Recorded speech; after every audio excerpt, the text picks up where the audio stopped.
Talking about the social engineers, these are people that control all institutions, right, in the world, even localized into countries or nations.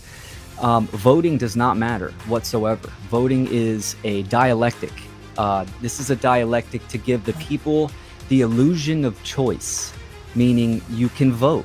And you have, your two parties, and they sprinkle in little parties in there like libertarianism, the Green Party, and all that stuff, just to catch everyone. These are nets. They're traps for consciousness to get people to believe that they can vote and create change. Voting is violence. It's an immoral action because you are trying to impose your will onto other people. Politics is theater. It is all there to do one thing: to manage your perception.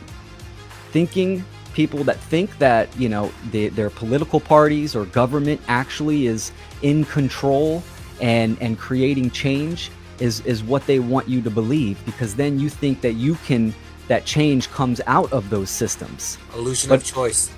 Illusion of choice. This is what the Hegelian dialectic is, for sure, absolutely. And this has been going on for many years, and it will continue to go on because it's the easiest trick in the book. You create a problem to get a reaction from the people, and then they offer the solution as well, right? So, and you only need one side to buy into the dialectic, right? And that will create a divide and conquer strategy. So left or Republican, Democrat, liberal, these are just two wings of the same bird of prey, and it's all orchestrated to to manage your perception. And by managing your perception, they will control your behavior. That's what people need to understand. There is no voting. There is no political solution. Now, what is the solution? I talked about knowledge. We must take in knowledge and apply that to ourselves, right? Because the law of manifestation does not absolutely 110% work on feelings or intentions. The law of manifestation, the law of attraction, works through actions. Actions actualize. Intentions are just individual mental markers, like a goal for you to reach, right? Like the police officers that trampled over some of the convoy people. Well, they had good intentions. They didn't want to do that, but they did it while they're out there with the horses and, taking the immoral action to begin with.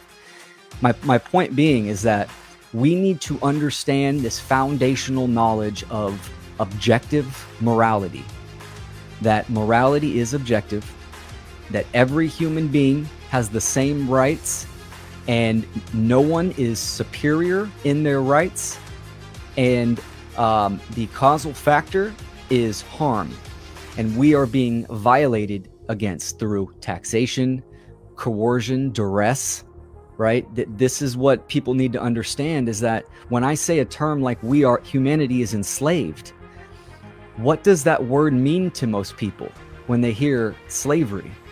Most people have their own perceived definition, and this is why getting down to the fundamentals, the foundation of everything that you think, and what is the true definition of slavery, right? Slavery is a claim of ownership.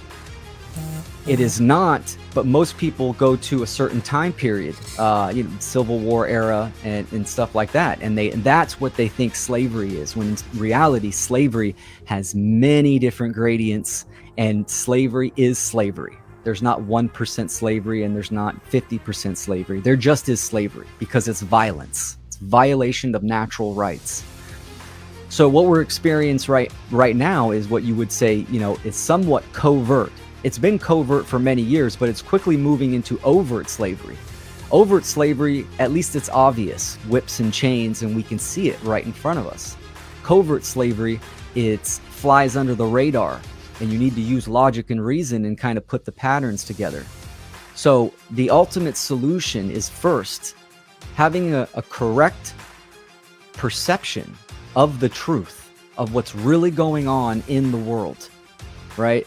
And then taking that deep dive into oneself and aligning our thoughts, emotions, and actions, facing ourselves. Are we taking immoral actions? And then Once we integrate that knowledge into us, we need to hop on the camera. We need to go to the public. We need to speak, use our voice, which is the most powerful force that we have as a human being, right? The universe is spoken into existence, so we need to speak freedom and truth and objective morality. And, you know, not everyone wants to do a video podcast or audio or whatever. You know, everyone has, you know, infinite amount of talents that someone might have. But it's all about knowing yourself and knowing those talents and then utilizing them with technology to get that message out to as many people as possible. How freedom works is in the aggregate of society. If that society is moral, then we will see more freedom. If the aggregate society is immoral, then we will see slavery.